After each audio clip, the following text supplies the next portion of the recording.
don't have anything to plug, so I can't even say go plug something. No, this is my podcast debut. I've never done this before in my life. And Em, you did a fantastic job.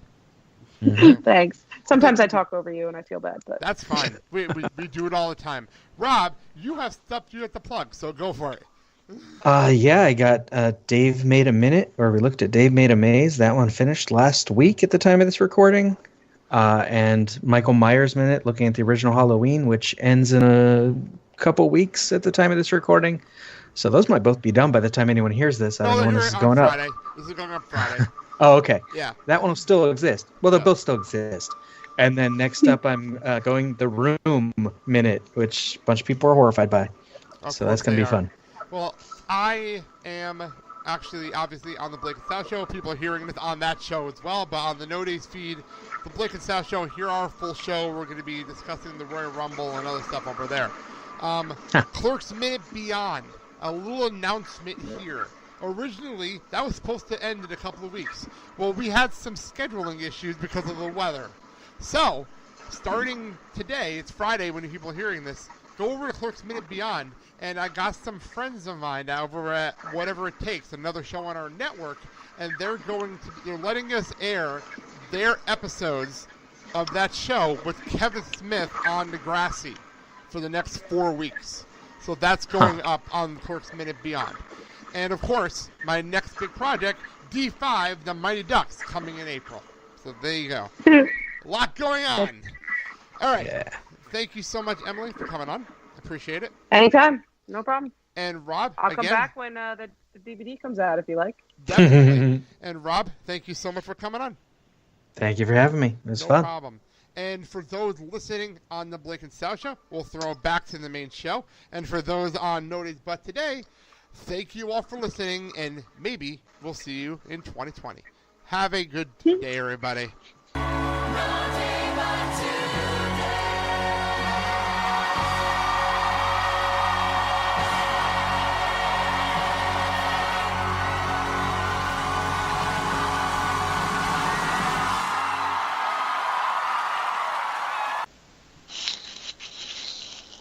It's so very confident needs their boy Ric Flair to come on here and say a thing or two. Friendly, you're on the surface. Under the sea, under the sea.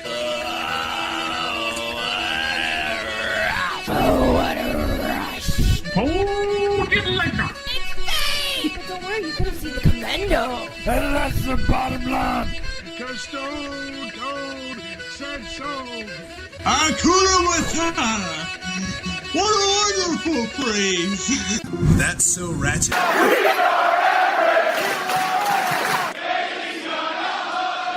I'm the only one who blows my girl! Lana is the best. Lana #1. Stop! Listen! Because... Because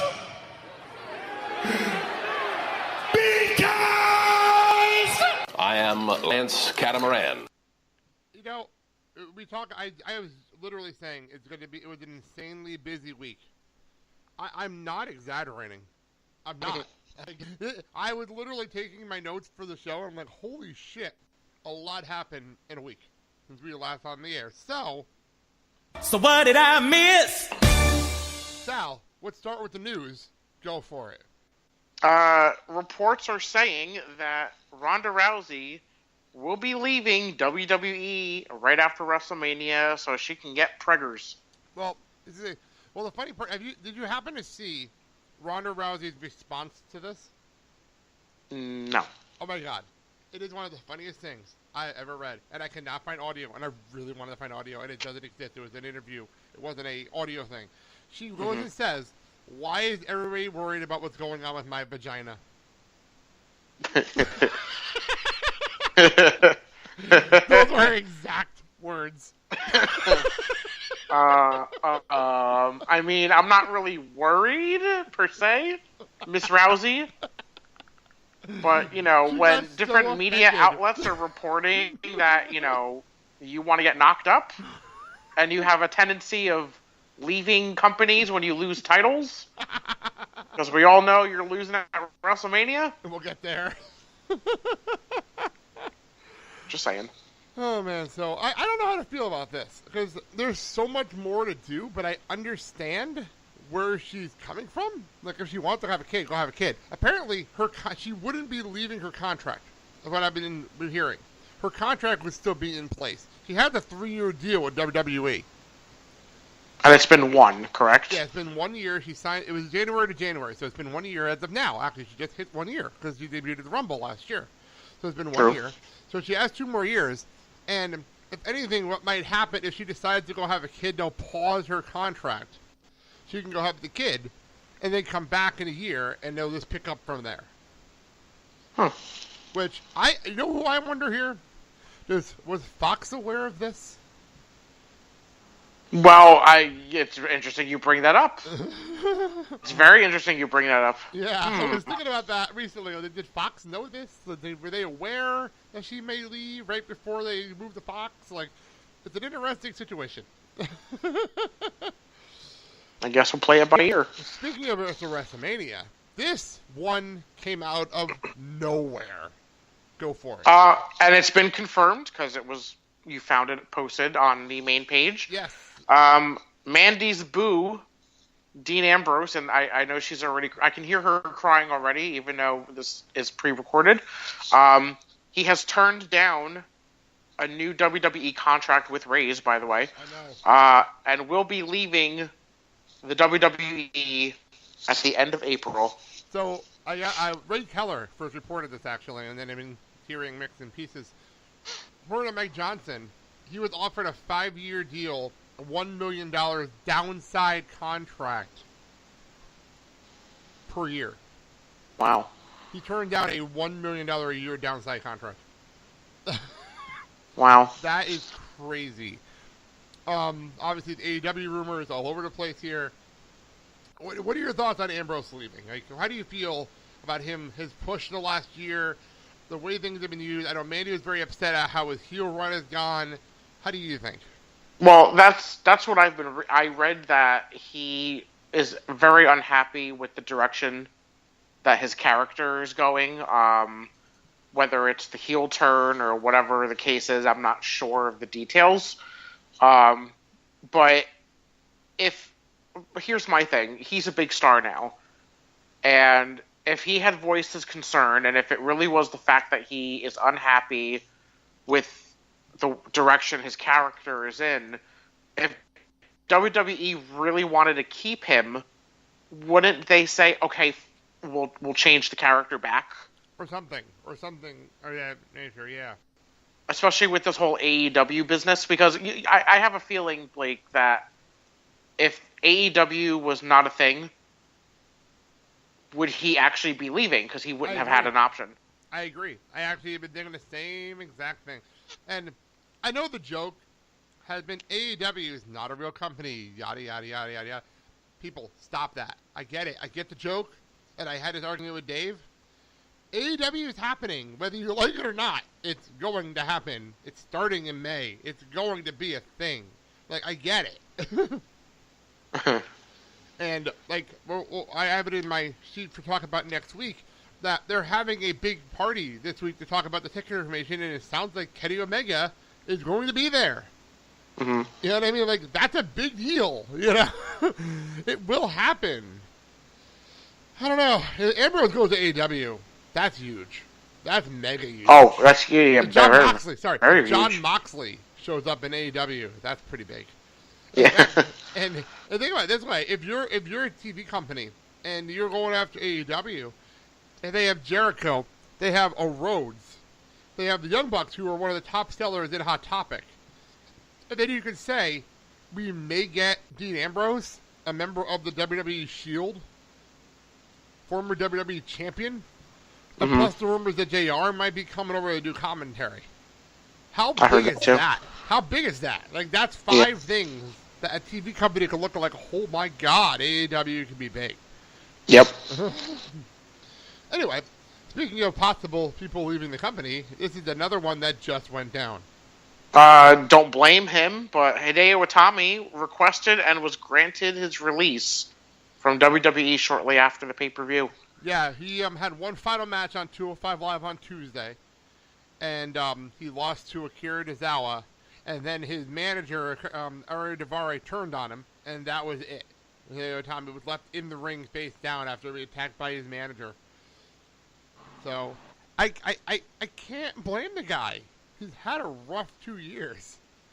Yeah. I mean, he was this huge star overseas, and Kenta. it was such a huge deal that he came over, and they've really done nothing with him. And if people want to remember, when Hideo Itami got hurt, who was his tag partner? Who he bring in? Finn Balor. He brought in Finn Balor. And now Finn Balor is like the biggest thing in the world. Like, it's crazy. Yep. And now, something that was kind of said on Raw, but then the news came out right after Raw went off the air. Ember Moon will need to undergo, which I think she already did the surgery. She's having elbow surgery. She's going to be out for a while. That sucks. I wonder how long she's going to be out, because we have 66 days until Mania. So, I wonder, is it going to be a short run? Is it going to be 3 months? Or is she back like the day after Mania? Or I don't know. We'll find out. It sucks, though. It really sucks for her. Yeah. All right. Rumble weekend. This has been a crazy week. It has been a crazy 4 days of wrestling. And it happens all the time. When they go to one of these big things for 4 days, a lot of shit happens. A lot happens. And if we went through every match and every little bitty thing, we'd be here for 2.5 hours. I don't have the voice for that. So, we'll go through the highlights and the title changes and the major stuff that went down. We'll start a takeover. War Machine won the tag team championship. Dad was I wish Dad was here and had a voice, and he was so happy when that happened. I bet. Speaking of happy, Johnny Gargano beat Ricochet to win the North American Championship. Yay! And holy fuck, that match was unreal. Oh my god! Yeah. And the show ended with Ciampa and Gargano raising each other's hands and raising each other's belts, I mean, at her hands. And what a great moment. What a great moment this was. Yes. So then, Sal, you can actually talk about the next thing. You mentioned it inside, so you might as well bring it up here. Go for it. Whee! I'm so excited. Halftime Heat is back. WWE announced that Halftime Heat will be on the WWE Network and WWE social media accounts, with NXT champion Tommaso Ciampa, NXT North American champion Johnny Gargano, and Adam Cole will be in a 6-man tag versus Ricochet, Velveteen Dream, and Aleister Black. Wow. This is a mega 6-man tag. Like, wow. Whee! I can't wait. So excited for this match. And the fact that they're not just doing it on the network, they announced it's going to be on Facebook, it's going to be on Twitter, they're going to run a link on YouTube. There's going to be everywhere so you can see this instead of watching Maroon 5. I was going to say, don't get me wrong, I like Maroon 5, but I really was not in the mood to watch that performance, so I'm glad I have an option. Yes, this is nice. All right, so we move on to Royal Rumble Sunday. And this has been it was a really fun Royal Rumble, but it was a strange, long, okay, stop running long shows! I was so fucking tired when this thing was over. Like, why did this show have to go till midnight Eastern time? Why? I prepared for Mania to do, not the Rumble. Like, what? Well, figure if the Rumble went till midnight, how long is Mania going to go? I am so glad I'm off the next day. I already PTO'd off the day after Mania. So, come on. This is such a long show. Highlights. Shinsuke Nakamura won the United States Championship. Yay! We will get into more of that later. He's the champion. Yay! La la la. We'll get into more of that later. I didn't see the match. I was like half watching it because I was making dinner during the kickoff show, so I didn't even see this damn match. I didn't see it. The only match I saw on the kickoff show was actually the Cruiserweights. So, we start the show with Asuka making Becky Lynch tap out to retain the SmackDown Women's Championship. There was a big issue online about Becky tapping out. Did you have an issue with it? 'Cause I did not. No, and is it the people that are like, you know, the typical wrestling fan that just gets upset when the people they like lose? No,